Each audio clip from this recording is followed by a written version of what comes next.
Good day, cricket fans, and welcome back to the IslandStats.com Cricket Show. It's Sunday, which means it's time to dive deep into all the action from the local pitches right here in Bermuda. We'll be dissecting the weekend's clashes, celebrating standout performances, and looking ahead to what's next in the 2025 season. Whether you were at the grounds or following online, we've got all the angles covered, so grab your coffee, settle in, and let's talk cricket. And welcome to this edition of the Island Stats Cricket Show. I'm your host, Earl Baston. Joining me, co-host Terry Frey, as well as Doc Manders. Doc, welcome. Hey, Doc. What's happening, Doc? It's been you look like you're outside. Yeah. It's my anniversary. Yes. Well, happy anniversary, Doc. Thanks. Yes. Yeah, man. Well done. All right. Well, let's take a look at the results from this knockout that took place today in the Premier Division at Lords and St. David's. Baylis Bay secured a 19-run victory over St. David's. Somerset Cricket Club played host to the in a high-scoring affair, but ultimately fell to St. George's Cricket Club by 42 runs. And Devonshire Rack secured a comfortable 35-run victory over Cleveland County at the Southampton Oval. Those were the Premier Division matches. In the First Division, Southampton Rangers delivered a dominant performance, defeating Willacott by 83 runs at Southampton Oval.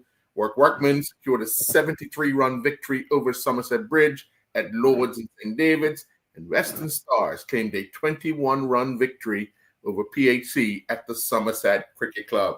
Well, gentlemen, let's dive right into the Premier Division. Obviously, a rematch of last week's match at Seabreeze Oval, this time taking place at Lords and St. David's.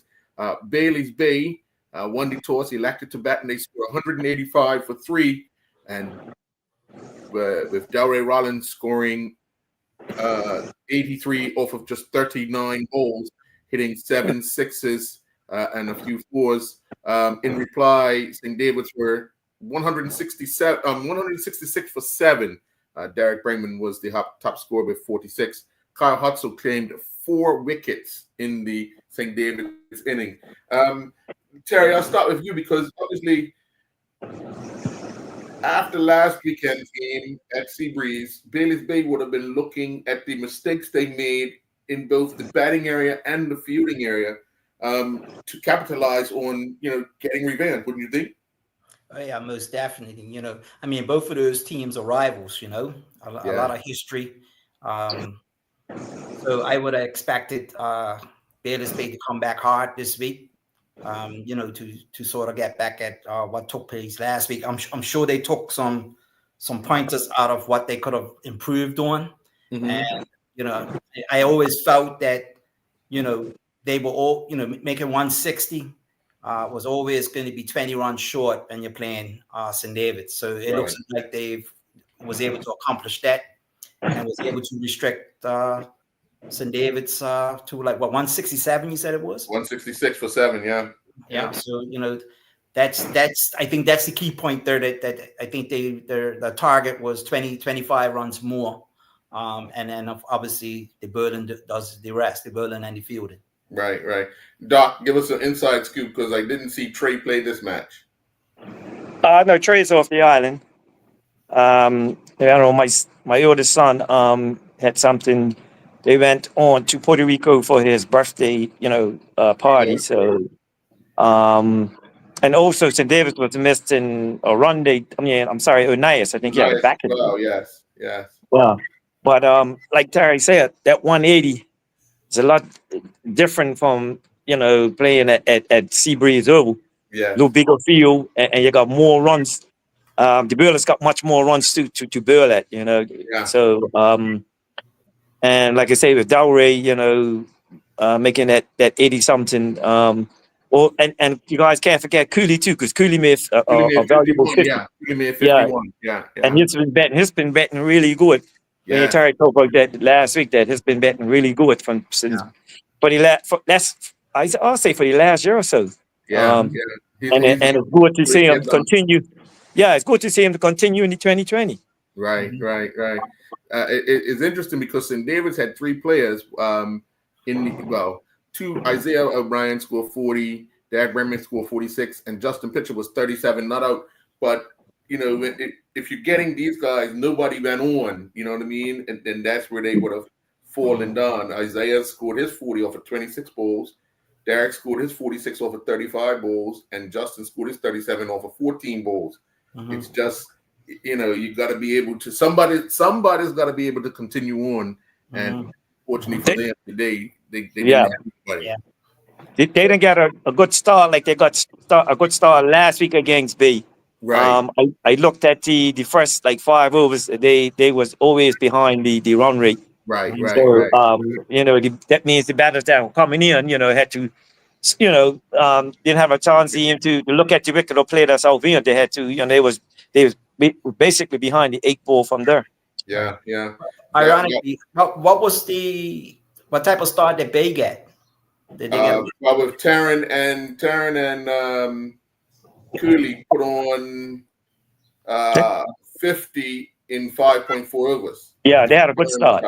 Yeah, so they were 10 runs and over. That means a lot because it frees people like when Delray comes in. Exactly. He can come in and play freely. Right. Yeah. 50 over 5. That's what 10 runs and over. So Yeah. It was 10 runs and over. Yeah. So that's a good start that they would have gotten and would have been feeling comfortable, like you said. That would allow Delray to come in and free up. So when you look at his inning, 39 balls, 6 4s and 7 6s. So Taryn was out for 32 off of 19, 5 4s and 1 6. Cooley scored the 51 off of 51. 2 4s and 2 4s and 4 6s. And there you go. That's what they needed. The front three kind of gave them a solid start. St. David struggled with the ball. CJ Otterbridge coming out 3.5 overs, giving up 35 runs, 9 dot balls. Isaiah O'Brien 2 overs, 28 runs, 5 dot balls. Aaron Painter 1 for 8 off of 2, 8 dot balls. Kevon Fabler none for 39 off of 4, 10 dot balls, and Derek Bregman 1 for 22 off of 4 with 14 dot balls. Justin Pitcher took 1 for 48 off of his 4, but that would have been the problem. As Doc said, the field's a little bigger. It opens the gaps a little more, so it allows the bowlers have to be a little more stricter. And you turn around and you look at Bayless Bay's bowlers. Walker, none for 39 off of 4. But then Kyle Hutzel, 4 overs, 1 maiden, 4 for 13. Delray, 4 overs, 2 for 23. Rodney Trott, 4 overs, none for 44. Shirai Tavares, 4 overs, 1 for 46. So St. David's got at Walker, Trott, and Tavares, but if you look at what Kyle and Delray were able to do, right? Kyle's economic rate was 3.25 and Delray's was 5.75. All right, 4 wickets and 2 wickets to peg them back, kind of thing. So when you got the runs on the board, and then you can get the bowlers to restrict the batsmen to keeping the ball in the field. Half your battles won. Most definitely. That power play in the first 5 overs is very important. Right. Even last week when Bay lost, they got a good start too. Right. They almost had the same identical runs. It was like 50 something runs in 5 overs. Right. And they was cruising until I think Taryn got out on a full toss, and then they must have Delray ran this off of unnecessary. So. After that third, they was behind the 8 ball, but this time they was able to capitalize on that first 5 overs. Yeah, definitely. Well, it was another rematch from last week, and that was the St. George's versus Somerset game. Last week, Somerset defeated St. George's at PHC. This time around, the match was up at Somerset Cricket Club, and St. George's would come away with a 82-run victory. I'm sorry, 42-run victory. Yeah. Somerset won the toss, sent St. George's to bat. St. George's would score 202 for 4 in their 20 overs. They got 71 from Zico Bridges off of 31 balls, 4 4s, 7 6s. They got 52 not out from Jonte Smith off of 29 balls, 3 4s, 4 6s. The start, they got Jason Anderson and then Zari Painter. The first wicket went for 32 off of 3 point. Well, in the fourth over, so they were 8 runs and over in the first 3 overs when they lost their first wicket. And then at one point after 9.1 overs, they were. After 10 overs, 10.2 overs, they were 3 for 63, and that's when Jonte and Zico paired up. Those two really put on a big wicket partnership to get St. George's to a decent score. Somerset, Proctor bowled 4 overs. He gave up 57 runs. This is probably what he would consider his worst performance of the season with the ball, but he's been so consistent. He'll be able to shake this off with ease. Dominic Sabir has been consistent, 4 overs, 2 for 19. Antonio Darrow, 1 for 32 off of 4. Gennaro Tucker, none for 21 off of 4. Carey, 1 for 49 off of 3. And Teo Smith, about 1 over, gave up 16 runs. It's just that they needed some extra support in the bowling department, especially when you have some youngsters bowling, and you guys would know this for a fact. When you have some youngsters bowling, you got a guy like Zico and for that matter, Jonte hitting you all around the ground. You're unsure where to bowl that next ball, aren't you? Yeah. Especially younger ones, with no experience or little experience. But those guys are clean hitters, right? So it's the day. Unfortunately, when they're in a groove like that, especially at Somerset, the boundaries are not that far. Those guys would be clearing those boundaries quite easily. Even the miss hits. Yeah. I think it was Zico that really started it off, and he came in to bet. Right. Because like you said, it was like you said, at one point it didn't even look like they'd get like 160 or 170. Right. And then all of a sudden, Zico started off, and then Jonte started going. And when you look, I think it was close to 100-run partnership between them. 120, I think 124-run partnership. Right. And then took it right up to 200 now. Right. Even though Somerset's it's a pretty small field, but that 200, it's a good total up there. Yeah. When you look up on the scoreboard in a 20 over in 2020 and you see 200, you start trying to calculate what in the change room. You start calculating what you need per over. To try and work on that deficit kind of thing. And then you look around and you see over from the beginning. That's why I said the first 5 overs was important. They needed to get a good start. They needed a start where almost like 10 runs and over. So don't lose no wickets. And then you know what I mean? They're putting pressure on St. George's. But I think he got out early. Jamal Proctor was out for 6. And I think they got a little partnership after that, but they still that partnership. LJ and Dominic had a partnership of what was that? 72 runs? 72 runs. But the 72 runs was in 9 overs. That was a bit, now they were behind the run rate and now they've lost another wicket kind of thing. They're behind your run rate from the start. Like they didn't get a good start, and you really needed it at that time, chasing 200. Right. And then again, both of them was first. I think LJ got out on 30 something, but Dominic stayed in. He stayed in. In order for them to even get a chance at that total, both of them will probably have to try to stay in a little longer. A bigger partnership, Yeah, because Dominic scored 76 off of 55, 6 4s and 4 6s. LJ got 39 off of 26, 4 4s and 2 6s. And I think obviously, clearly when Gennaro came in, he would have because he bet it with Dominique, but he would allow Dominique to continue on. Mhm. But he eventually got himself caught for 5. Yeah, he got out. Yeah. So if you look at the Burling for St. George's, Zico Burgess 4 overs 2 for 20, 13 dot balls.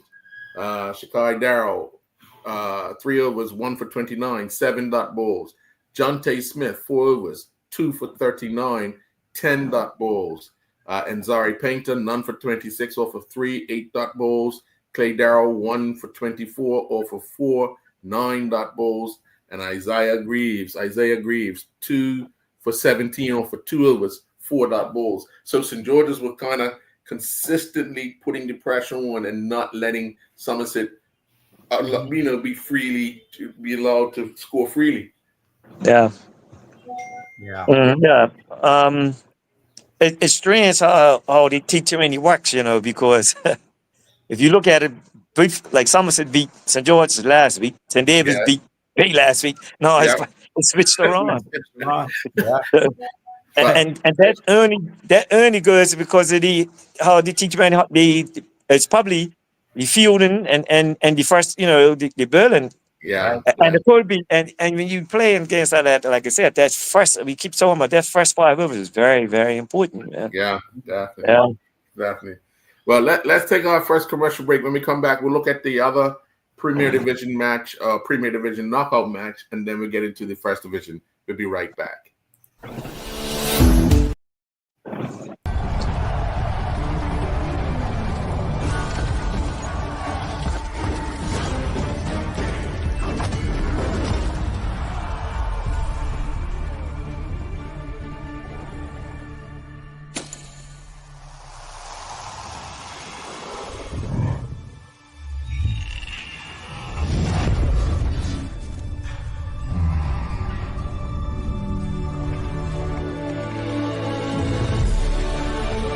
Putting down the weapons. You seeing this?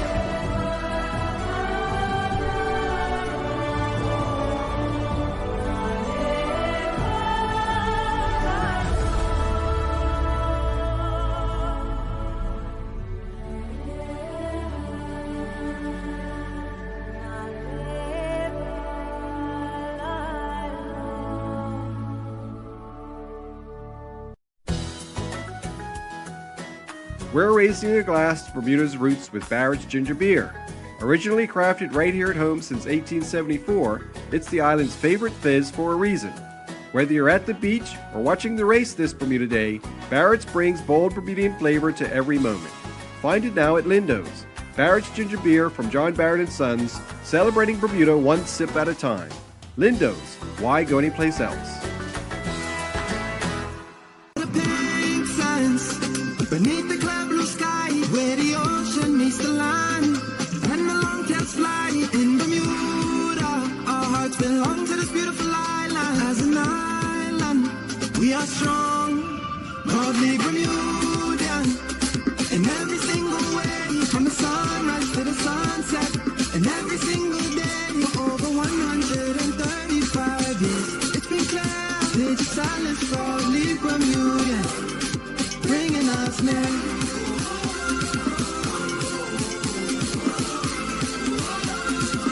Cause we are proudly Bermudian.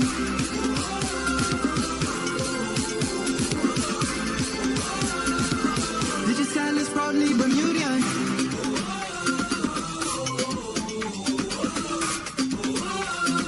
Digital is proudly Bermudian. And welcome back. Well, the other Premier Division knockout match saw Devonshire Recreation Club defeat Cleveland County by 35 runs. Devonshire Recreation Club scored 120 for 8, and then Bo Cleveland County out for 85. In the batting department for Cleveland for Devonshire Rec, Dronde Bascom scored 35. He was the top scorer. The next highest was Shaquille Pitcher with 25, and that was way down the order. In the bowling department, Amari Davis, 4 overs, 2 for 20. Pretty much everyone else got a wicket, but gave up runs in a low-scoring affair. Turner to Cleveland's inning. only 2 batsmen made double figures, and that was Kiyoshi Trott with 11 and Mackay McGowan with 13. Cleveland this season have been struggling with the bat for sure, struggling to make runs. You had George O'Brien, 3.1 overs, 3 for 7. Nairobi Carmichael, 4 overs, 3 for 17.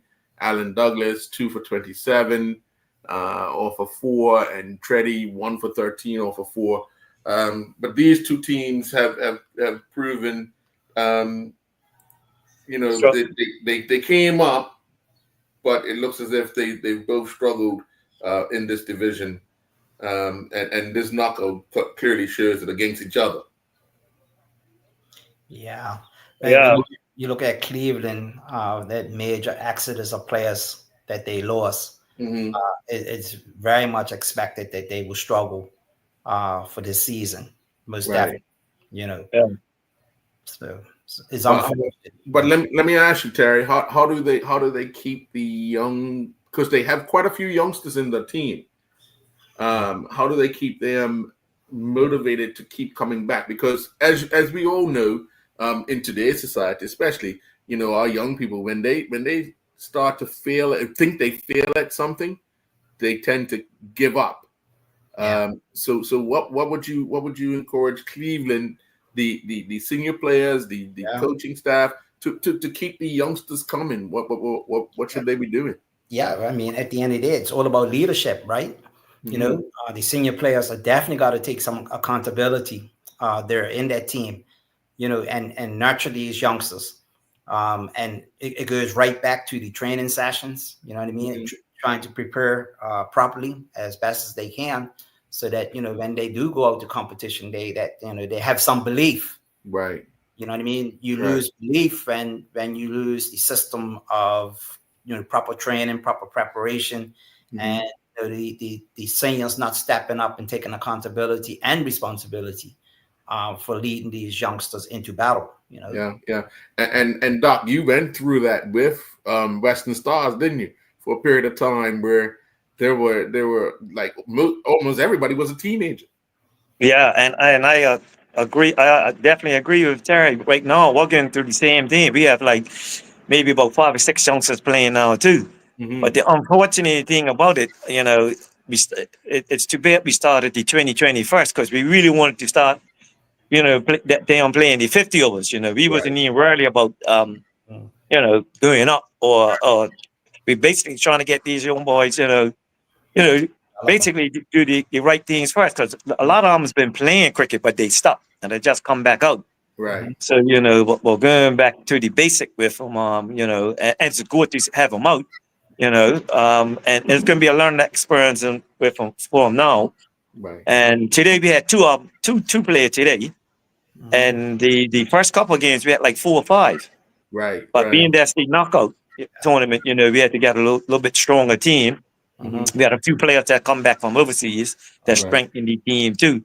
But we're trying to tell them that once the 50 over starts, we're going to develop a little bit more. They got a chance to bet a little longer. The T20, basically, not all of them's going to bet, and which is unfortunate. We had to tell them that sometimes they're not going to get a hit, and 1 or 2 might bowl. But the main thing is to out and what basically got them in the nets, doing the basic stuff with them, training, making sure they do everything right on and off the field, So I'm just scared to have them out.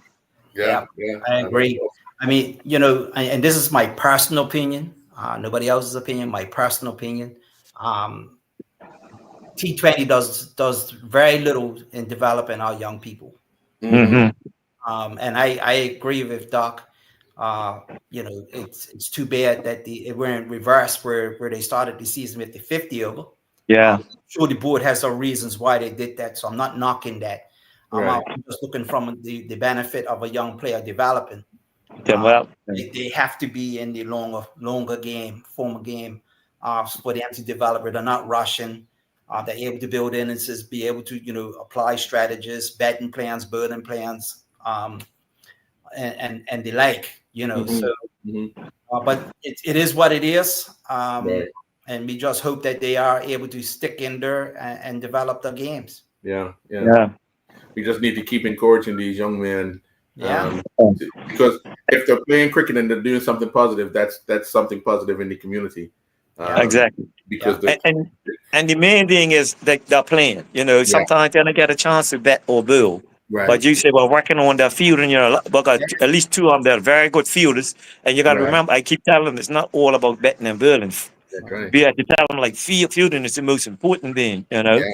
So, you know, and that understanding, man, that coming out, you know, like you said, we have to start somewhere. Yeah. Yep, Good I stuff. agree. Good stuff. Up at Southampton Oval in the first division knockout, Southampton Rangers scored 154 for 8 in their 20, and then Bill Willicott out for 71 to win by 83 runs. Runde Bascom scored 65 off of 56, hitting 8 fours. Dalen Richardson scored 38 off of 28, 2 fours, 2 sixes. Jordan De Silva 22 off of 14, 2 sixes for that total. Willicott's Tracy James 2 for 23 off of 4.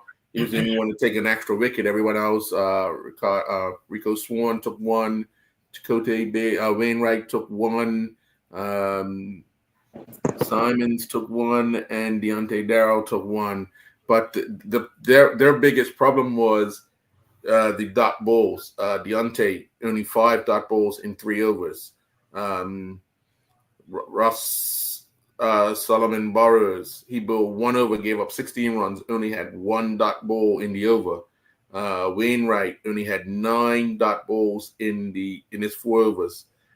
Swan 10 dot balls in his 4 overs, and Crazy 13 dot balls in his 4 overs. But then you turn around and you look at what Southampton Rangers were able to do. Dwight Bairstow was the top scorer with Willicott, who were out for that 71. He scored 33. But in the bowling department, you had Darian Gibbons bowl 3 overs, 1 maiden, 5 wickets for 4 runs. Swain Campbell 3.1 overs, 4 wickets for 13 runs. Jordan De Silva 2 overs, none for 11. Dion Stubble 2 overs, 1 for 4. Dante Brinkman bowled 2 overs, none for 11. But if you look at it, okay, so Darian Gibbons bowled was 3 overs of 6 is 18, right? He had 14 dot balls. Swain Campbell 3.1 overs, another 18. He had 10 dot balls. So there that would have pegged down not only claiming wickets but pegging down Willicott and would have frustrated the batsman. Wouldn't you think, Doc? Oh, most definitely. And you know, part of that comes like finding the gaps in the field, not always if the bowling tight, you still got to find. It's a lot of gaps in the field. You know, take up the single, get 2. It's not always about 4s and 6s. You know, that's why we got a lot of dot balls in Bermuda cricket, because a lot of guys hit the ball so hard to players. Whereas you go do soft hands and look for the single, and then you're up the other end. You know, you keep rotating the strike. The bowlers got to keep thinking about it. They keep getting dot balls. All it's going to do is just keep the ball, keep it there. Right. So we have to. Most of the teams have got to start turning their dot balls into run. Yeah. Right. So, Terry, let me ask you: you're working with a lot of youngsters and teaching them the fundamentals with freestyle cricket, right? Mm-hmm. Are you guys, I guess, talking about soft hands, talking about finding the gaps to the youngsters? So we're drilling it in them at a young age, kind of thing. Oh yeah. I mean, Doc is part of the coaching group. But yeah, we cover all those fundamentals. We do those drills. We do skill drills for the first half of each session, sometimes 3/4 of the session. Where we do these skill drills, and whatever we're teaching them, let's say, for instance, we are teaching or coaching soft hands, then we do those drills, and then we put it right into a game situation where they have to practice that. We expect to be seeing that. But yeah, we cover all those fundamentals, batting, bowling, and fielding. Right. Each one of our training sessions has a training plan. with the objectives and the desired outcomes with feedback from the players. Yes, Right. to your question, we do. Yeah, and that's always a good thing, because if they hear it early Mm-hmm. and they're doing it early, Mm-hmm. it becomes a norm. And when they feel the pressure, they can actually get out of the pressure by doing the small things correctly and get, like you said, Doc, rotate that strike. Yeah. After you start rotating And strike, and just to echo what Terry said, we do the solar fans, and we still make them drive, make them go over the top. Some drills that go over the top, and then we make them drive along the ground. So you give them a variety of shots, and it's up to them to do it, into the nets. Like, once we do those drills with them, then it's up to them to try it in a game situation. Yeah, definitely. Well, let's take our second commercial break, and when we come back, we'll talk about the other two matches in the first division, and obviously we need to talk about the national team was selected, and then obviously pick the player of the week. So we'll be right back. Over the pink sands, beneath the clear blue sky, where the ocean meets the land, and the long-tails fly in Bermuda. Our hearts belong to this beautiful island. As an island, we are strong, proudly Bermudian. In every single way, from the sunrise to the sunset, and every single day, for over 135 years, it's been clear, Pages silence, proudly Bermudian, bringing us near.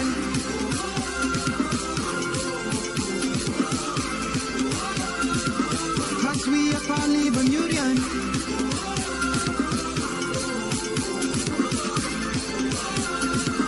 Digital is proudly Bermudian.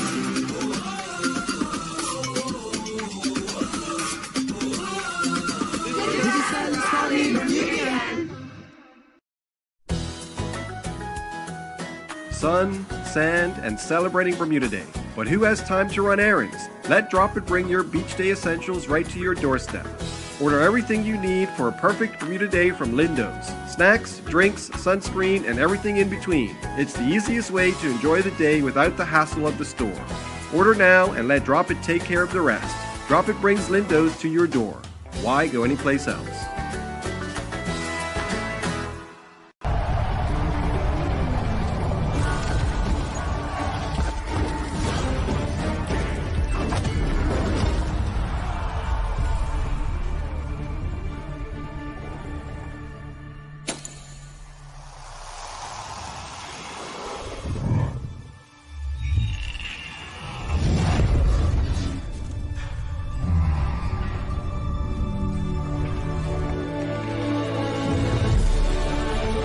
Putting down the weapons. You seen this?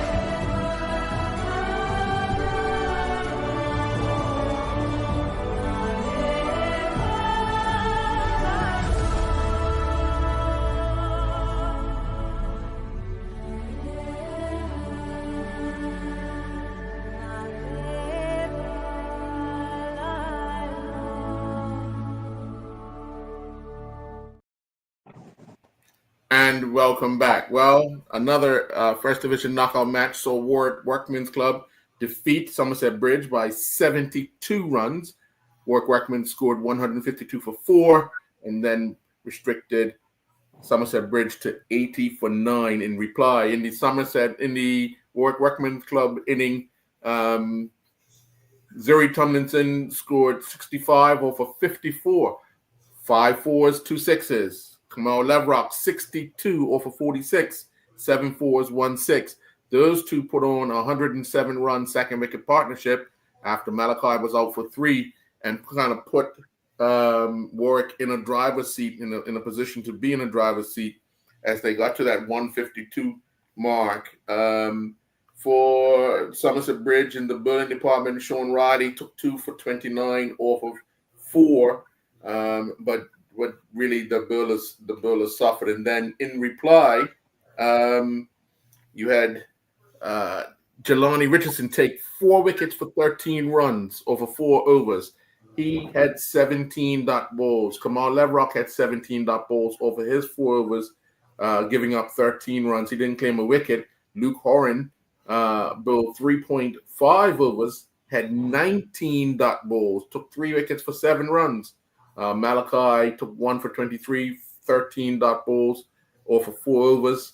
Shinari Boyle Simons, who claimed a bunch of wickets last week, took 1 for 11, or for 3 this week with 8 dot balls. So when you look at, and even in the batting department, only Noah Woods scored 14, and Callum McIntosh scored 13. They were the only 2 batsmen in double figures. So if you look at the all-round performance, Terry, of a team like Warwick, now that they've gotten their overseas players back, they've improved by 3 players. When you look at Zoe Tomlinson, you look at Luke Horan, and others that have come into the side, it actually makes Warwick a lot stronger. Yeah, I think we touched base on that last week. Yes. But with Malachi and Lavrock there, and then now with their overseas players coming back into the break, they are only going to get stronger and improve. And plus, what's important as well, they seem to have a structured program there now too. So that's tremendously. Yeah. For sure. Doc, give me your opinion of Somerset Bridge. I mean, for me, I'm happy that they have a team in the league, but their program, it seems to have, over the last 5 years, just been a stalling program. What do you think? Yeah, I one thing about them, you got to give them kudos because they always have a team. That's one thing. Yes. And they have a good bunch of young guys too, but maybe they probably need a decent coach, that could probably assist them. I don't know who's coaching up there, but it seems like the last couple of years, they haven't had no coach. I don't know who's coaching. I heard Adrian Boris was doing a few coaching and some other guys, but he's also playing too. So they need some type of structure. If not, they're going to keep, having those results. I mean, like you see all those dot balls. Man, that can't happen. Not in 2020. Right. There's too many dot balls. And so they basically need a lot of help. Up there. And the thing about it, but they always have a team. Yeah. They never show up with like 8, 9 guys. They always have a team. Which is commendable because they love to play the game. So you have to encourage that keep that love going. But they have some youngsters up there with some talent that they can, if they got somebody, give them a good structure, they could get better. And they do have a few good youngsters up there too. I was talking to Shane Hollis. Shane Hollis been a big help up there too. Right. But they do have some decent youngsters up there. But I think they just need a good coach up there that could help them in that regards too. Just sharing some other basic stuff for T20. Because if you're looking at the, like you said, all those dot balls and the results that they're getting, it's obviously they're doing something wrong if they're betting. Right. Definitely. And then the final match, Western Stars. 20 runs, Stars 130, and then restricted PAC to 109 for 8 in the Western Stars. Maury Manders 38 off of 57, Kevin Hurdle 35 off of 17. They were the only Jade Manders was the only other person in double figures. It looks as if they struggled to get the ball away as well from time to time for their 130. Charles Trott Foyle was 1 for 19, 16 dot balls. Deontay Durling Foyle was 1 for 25, 13 dot balls. Koshanda Rent 3 for 28 off of 4 with 12 dot balls. Sage Carter 2 for 7 off of 2, 7 dot balls. And Chris Douglas 3 overs, 1 for 18. He had 8 dot balls. Bryce Daniels, both 3 gave up 28 off of his 3 overs with no wickets. So PAC done the business in restricting Western Stars to stop them from free scoring, because there's been times where Stars have scored freely, especially Ryan Terrell the early order, but it wasn't that for today. But then Western Stars turned around and done the same thing to PHC in their bowling department. You look at Seth Campbell, 3 for 17 or for 4, 16 dot bowls. Rohan Davis, not as consistent as he has been all season, 4 overs, none for 34, 8 dot bowls. Philip Thomas, 1 for 17 or for 4, 15 dot bowls. Jaden Mendes, 2 for 19 or for 4, 13 dot bowls. Kevin Hurdle bowled 12 bowls. He had 5 dot bowls. He gave up 13 runs. Brian Hole gave up 8 runs off of 2 overs. He claimed 2 wickets and was 4 dot bowls. And if you look at the batting department, Ori Wilson, the opener, he scored 29. Charles Trott scored 26. Deontay Derlin scored 10, and Bryce Daniels scored 12. No one else was in double figures, and that the rules were reversed. Both teams really concentrated on bowling well to restrict the free scoring batsmen. Your thoughts, Terry? Yeah, I mean, if you look at both of the teams, I would feel that Western Stars will have an edge on them in terms of quality. And it's important that you learn from the other team. If the other team is bowling first and you see them doing well, then they're doing certain things very effectively, then that's something that the batting team will have to take into play when they go to the field. And it looks so that's what happened there. So yeah, Doc, I was actually at that match and watched the whole match, and I could tell you that game could have went either way. Right. Like, both teams never got a start. The crest fiber was always like 1 or 2 wickets was going. And when they did get a start, they was losing wickets. Like, and that's why you see the score was like 30. The highest score was 30.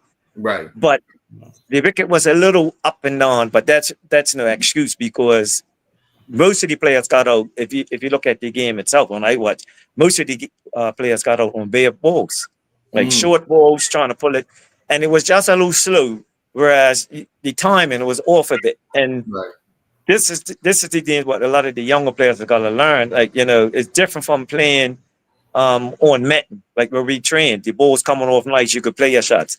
Right. And then you got on a wicket just a little slower. You know what I mean? It was the first game, so had a little bit of moisture in it, and it was a little up and down.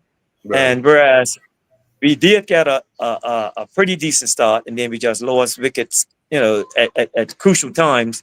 And when you look, we was lucky to get 130, and that's the same thing happened with PHC. Right. With Chris Douglas, they got Chris Douglas going early, but then Ori Wilson batted really well for his 29. Right. And it just looked like when he was stabilized in the end, it looked like PHC was on top. He got out. Right. And then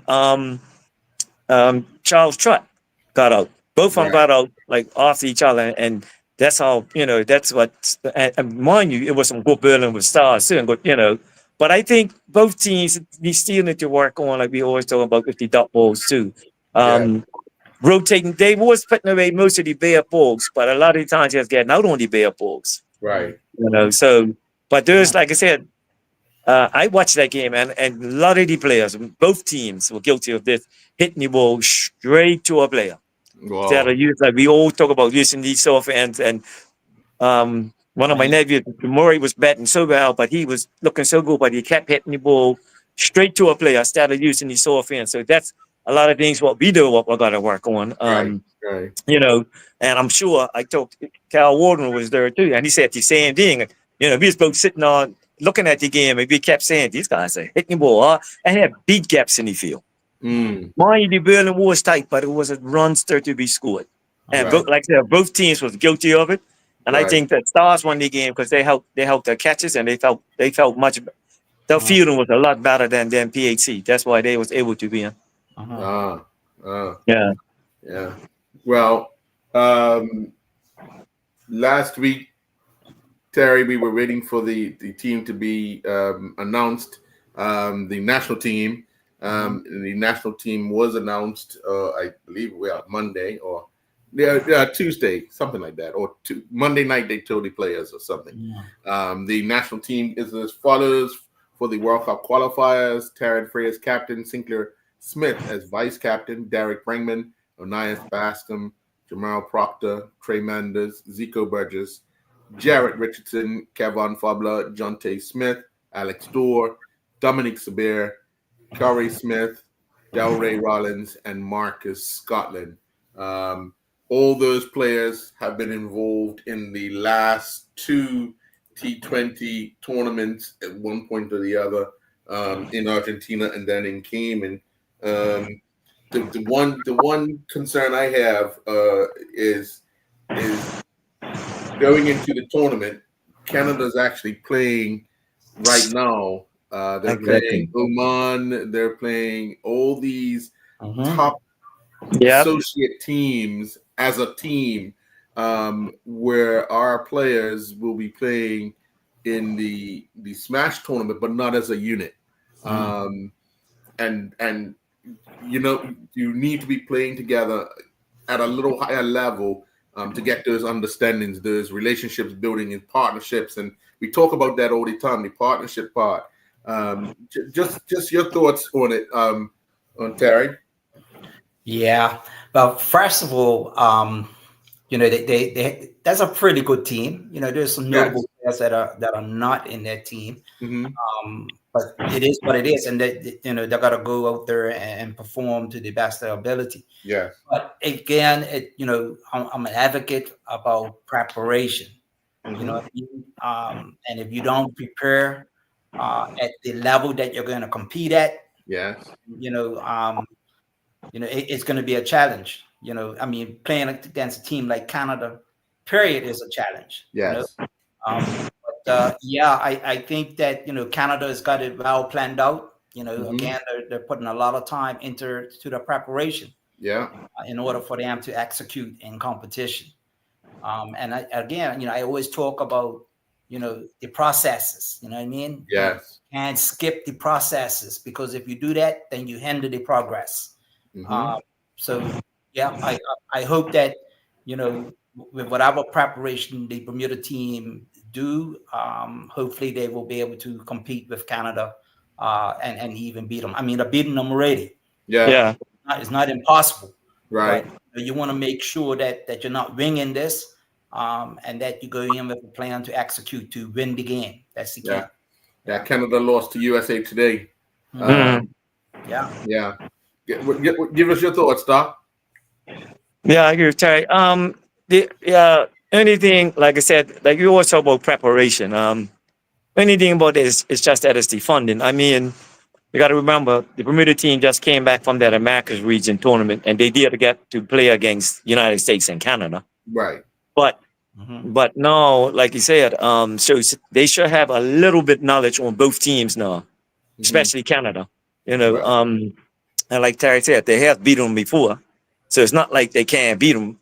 But my thing now, being that they ain't gonna have much preparation, so this Smash thing is going to be important for most of the squad members that are in there to try to face these professional players that are coming here. Yeah. And this will be a nice opportunity for them to bat against some of the fast bowlers, the spin bowlers, and see what they could do. That might give them confidence going into this tournament.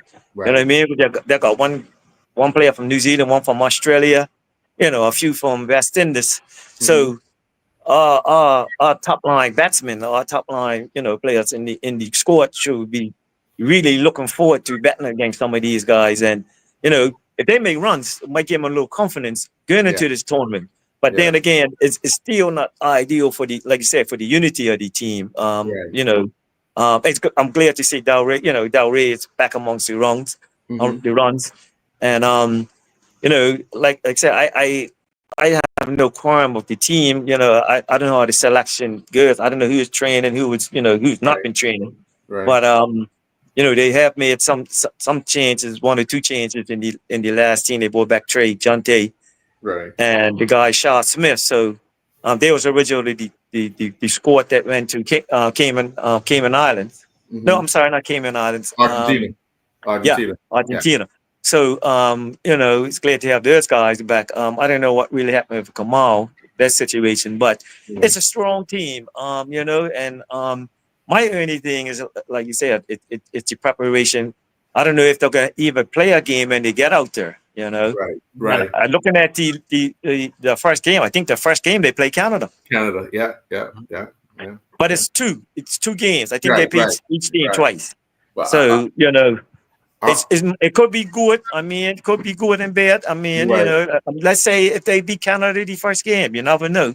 And then that's putting pressure on Canada in the second game, So I think that's got to be optimistic, going out there. And, like I said, it's a pretty well balanced team. Now it's up to the players to perform. I can clearly say I know when we had the tournament up at White Hill and at the stadium where we played everybody twice, and that last game against Canada, if the roles are reversed in Canada, and if we need to win on the final day and the weather is bad, I would almost put everything I've got that game will not be played like it was forced to be played at the National Sports Center. A couple of years ago. So because it ain't no way that game should have even been entertained to be put on that day. Bermuda had just recovered from a hurricane the day before. The wicket was a little sticky and so many things. But hey, when you're the bigger nation and you got the food in the region, hey, I mean, to be told we'll even play 5 overs a team. Come on, you're begging now to play. Well, let's turn around and take a look at some of the top performers this weekend. I have 2 players in mind because we've already talked about their batting and bowling. But top scorer for the weekend, Dowray Rollins, 83 for Bailey's Bay against St. David's.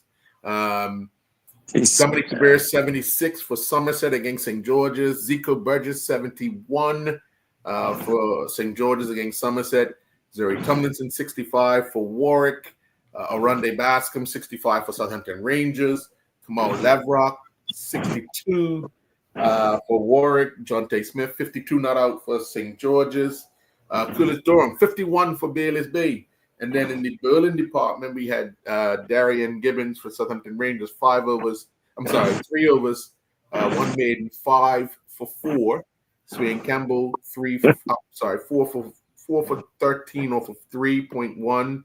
Kyle Hudson, 4 for 13 off of 4. Jelani Ricketson, 4 for 13 off of 4. Luke Horan, 3 for 7 off of 3.5. George O'Brien, 3 for 7 off of 3.1. Seth Campbell, 3 for 17 off of 4. And Toshan Durant, 3 for 28 off of 4. But if you look down, I'm going to break it down.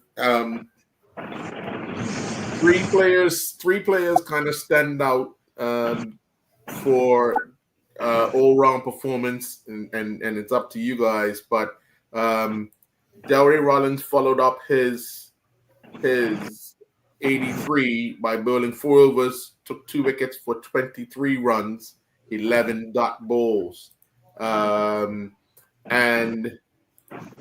in the St. George's Somerset game, after scoring 70 odd, Zico Burgess took 2 for 20 off of 4 overs, 13 dot balls, and Jonte Smith, after scoring 52 not out, took 2 for 39 off of his 4 overs. But also, you have other people in your mind that could be potentially players of the week. Let's start with the new guy, Terry. Doc. Well, it's a toss-up between Zico Burgess and Dowray. That's who I'm going for. Zico, he really turned that game around for St. George's today. Coming in with like almost 9-10 overs going and scoring that 70-something, like 30-something balls. Right. And then turn around and got 2 wickets. And then, of course, Dowray too. He got 80-something off 30-something balls too. and they ain't got 2. So it's like, who do you pick? I mean, I don't know. I'm gonna lean. That's gonna be hard, man. Both of them similar. It's like, you know, shoot. I'm gonna go for Seco. Okay, all right. Terry? I'll go with Dowry. Right. So you're gonna be the tiebreaker, Earl. Yeah. We're gonna put the pressure on you, Earl. I see that. Well, So, to be I honest, mean, both of them, if you look at it, both of them's got similar Vietnam Berlin sets. Like it's hard to. Anyway, I'm leaning towards Seco because I kind of saw a little bit of the innings and I knew what he was up against. But you can't. I mean, Dowry too. So you know, I don't know. It's up to you guys. It's hard. Earl, it's still on you. Okay, Yeah. all right. Well, No for matter me- what Doc says, it's still on you. Yeah, exactly. Well, for me, to be honest, it's easy. When you score 83 off of 38, Yeah. 6 4s and 7 6s, and then you turn around and you bowl 4 overs, 2 for 23, 11 dot bowls. You know, I have to go with because, like you both said, both players turned the game into their team's favor. Yeah. But what Dowry was able to do was a little more special for Bayless Bay to be named the player of the week. So we'll go with with Dowry. Now to touch on that, Earl, that was probably good because after watching Dowry Bill last week against Donson David, I mean, Big turnaround. that was it's a big turnaround because he knows he will be up full. Right. I mean, Trey at one time Trey scored like 20 something. Trey and I think it was Ricardo changed the game, scored 20 something runs in 1 over. So he's definitely turned it around, you know, this week. So you know, it's probably good that he deserves player of the week. Yeah. All right. Well, we've come to the end of another show. Welcome back, Doc. It's good to have you. Hopefully, and happy anniversary. Continue to celebrate. Thank you. Yeah. And I will see you tomorrow, Terry. Don't be late, Doc. Well, folks, we'll be back next week, Sunday, with another edition of the Island Stats Cricket Show. Thank you, gentlemen. Enjoy the rest of your evening. Yes, thanks. Night, you guys. Good. All right. All right, see you later.